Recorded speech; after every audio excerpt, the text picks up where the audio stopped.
Time now for the Daily Answer, sponsored by Salem Surround on The Answer Now TV. All right, we're always grateful when the White House makes time for us, and it has been a very, very busy time for them. It's never not a busy time for the White House, but Harrison Fields is back with us. He's special assistant to the president and principal deputy press secretary there at the White House. Harrison, I'm glad you could make time for us this morning. Good morning. Good morning. Thank you for having me. You bet. Passions are getting high out there. I've been taking calls from listeners this morning. As you can imagine, people are all over the map on their feelings about the big, beautiful bill and Elon's comments yesterday. I know Caroline's addressed them. I know that President Trump and Elon Musk don't have a lot of daylight between them. They may disagree here and there, but they're friends. It ended amicably on Friday. But I have noticed in my own audience, I'm just giving you what I've observed. There are people that believe what Elon has said about this big, beautiful bill is 100% correct, and that more should be done to aggressively cut. There are people that believe Elon is not being forthright, and there's stuff in this bill that gores his ox, so to speak, hurts his business, and that's why he's mad at it. There are people who have called the show and said Trump is not serious about real spending cuts. And there are people that have called and said Trump knows the game here. He knows what has to get done. Trust Trump. So that's a lot of positions, Harrison. What's the official White House position? The official position is that this is a historic bill. This is going to usher in the largest tax cut in American history. It's going to make President Trump's tax cuts the first time permanent, preventing the largest tax increase ever. It's going to give American taxpayers a raise. It's going to bring an increase to their take-home pay. We're going to secure that border because this bill is going to finish the wall. And to the concerns about spending, this bill actually reverses the spending curse that is plaguing this town to the tune of $1.6 trillion in mandatory savings, which is the largest single reduction in mandatory spending. Not to mention, you have an increase in the child tax credit. You have protections for Medicaid. We are getting 1.4 million illegal immigrants off the program. We're eliminating the Green New Scam. We're reversing the EV mandate. I don't know how much more I can say. This is Republican policy in one big, beautiful bill. And I caution people who may want to come out and say, well, this isn't everything. Well, this is Washington, and perfect cannot be the enemy of good. And this is about as good as a bill can get when we've got the margins that we have, when we have, a president who's willing to stuff it all into this amazing bill, not to mention no tax on tips, no tax on overtime, largest tax cuts for seniors. You speak for the White House, not Elon Musk, so I'm mindful of that when I ask you this. Then why does the guy who created the Department of Government Efficiency and has been Donald Trump's friend and at his side for 5 months, why does he hate it so much? Well, I appreciate you entering the question, acknowledging the fact that I don't speak for him. And he's a private citizen now. And one thing that's very clear, he's a CEO of many, many businesses, some of which could potentially be impacted by this bill. Elon Musk is focused on being proper steward of our American taxpayer dollars. But you know who else is? Most importantly, the President of the United States. And this is why he wants this bill to get done. This is why he allowed DOGE to be created, and we are yielding massive savings to the tune of $175 billion in cuts already. And then, Chris, you were following the news yesterday, and a lot of your viewers were. We just sent a rescissions package to Capitol Hill to the tune of $9.4 billion in spending cuts, codifying a lot of the things that Elon Musk, the president, and DOGE were able to do. So this bill is one step in the right direction to get a hold of our fiscal house.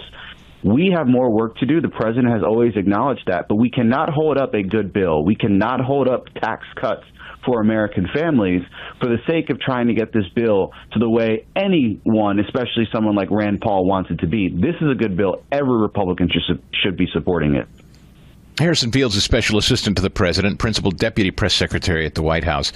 Just want to clarify, did I hear you correctly that you believe Elon may have problems with this because there are things in it that actually impact his business negatively, and that might be why he's chirping so loudly about it?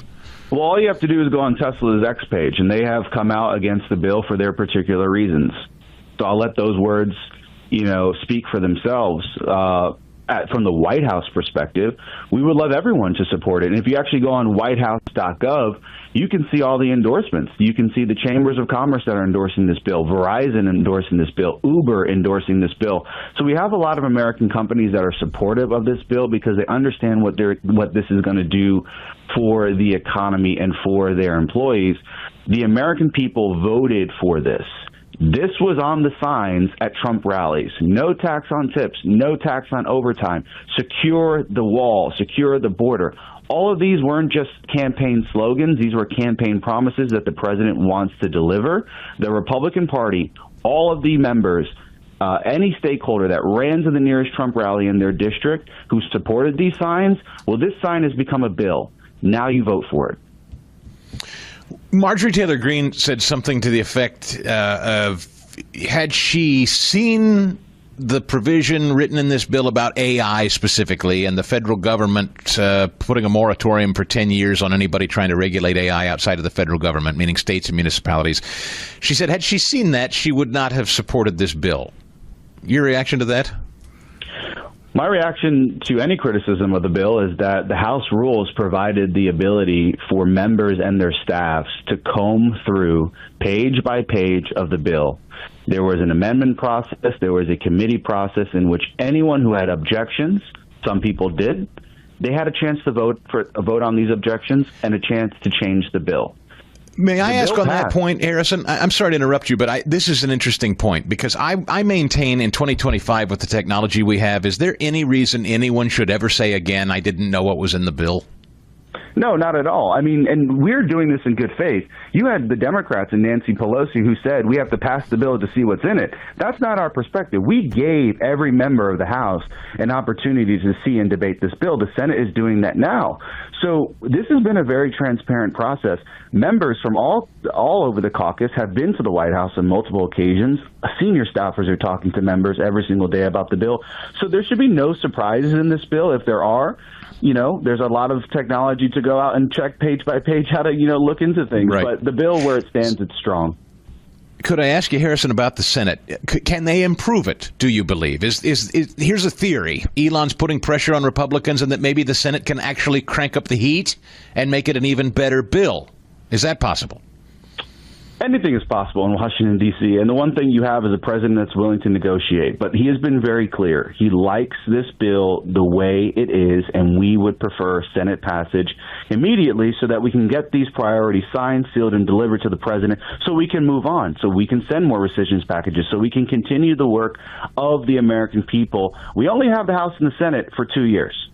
We have to make sure we get this right when we do it. The Democrats don't do this. They walk in lockstep, they pass the agenda, and they move on. A lot of it is destructive, and we understand that. But we have to seize the opportunity. This president is in the driver's seat leading his campaign promises into law. The American people, 77+ million of them, voted for this Trump agenda. Every Republican should be voting for it. The rescissions. This is an interesting thing because for people that have wanted to see meaningful DOGE cuts, the rescissions are where it's at. That's how this gets done. $9.8 billion sent over, and it's now on the House's lap, and they've got something like 45 days to get it done. That would be the first of many. I assume that's not it. You guys could continue to offer, that is, President Trump could continue to offer rescissions. It's not just this $9 billion, right? There's more to come? There's got to be more to come. And this is the lowest of the hanging fruit. This is funding for NPR, CBS, woke initiatives that we were able to just put together, $9.4 billion, send it to the House. There's no disagreement on this rescissions package. This will be one of the first rescissions packages ever passed out of either chamber of the House, and that's codifying immediate spending cuts. So we've got a bill that's going to cut $1.6 trillion. We've got a rescissions bill that's going to do 1.8, or 9.8, 9.4, whatever the number is. So this is just in less than 200 days on the job. So we are tackling spending right away. And then the other thing we have to talk about is the president's tariff policies, which is bringing record revenue into the country. We're looking at continued deregulation. You're looking at the unleashing of American energy, all of these things together. And then the investments, $10 trillion of investment commitments into the country. This economy is ready to roar. We need one big, beautiful bill passed so that we can accelerate that. The Washington Times reports that the United States is urging countries to make their best offers for trade deals before the July tariff deadline. And we know that President Trump yesterday doubled tariffs on steel and aluminum. This led a group called the Organization for Economic Cooperation and Development to cut sharply their forecast for U.S. economic growth due to these higher tariffs. Your reaction to all of that?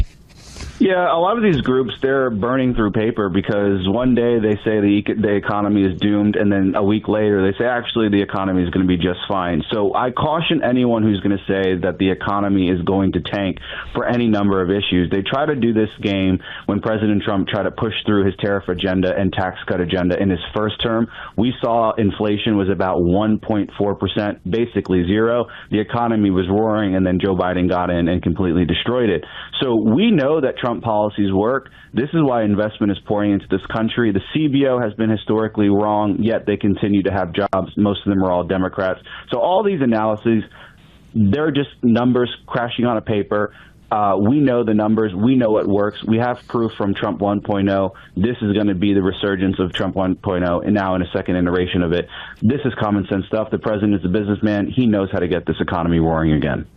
So with about 30 seconds, Harrison, bottom line, for people that would say Donald Trump has really never cared much about spending. He just wants to get stuff done, but if it costs a lot of money and you have to spend it, so be it. Is that a fair or unfair characterization? Does Donald Trump care about the fact that we're $36 trillion in debt?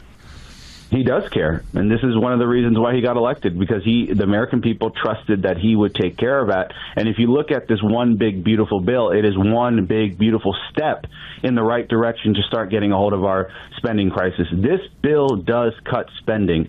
I don't care what anyone says, it does. The first time we've been able to do such a measure in over 30 years. And Chris, guess what? That's older than I am. So we have an opportunity to do something historic here. This is one step in the right direction. The president is president for 4 years. The work will continue, but we've got to get this big step going. He is the special assistant to the president and deputy press secretary, Harrison Fields, there at the White House this morning. Harrison, thanks very much for coming into the arena, taking the questions, my man. Always a pleasure, sir. For full shows, live and on demand, it's Salem News Channel. Stay informed anytime, anywhere with the Salem News Channel and 9:30 a.m. TheAnswer.com. This has been The Daily Answer, sponsored by Salem Surround on The Answer Now TV. It's Chris Stigall, and you're watching The Answer Now TV.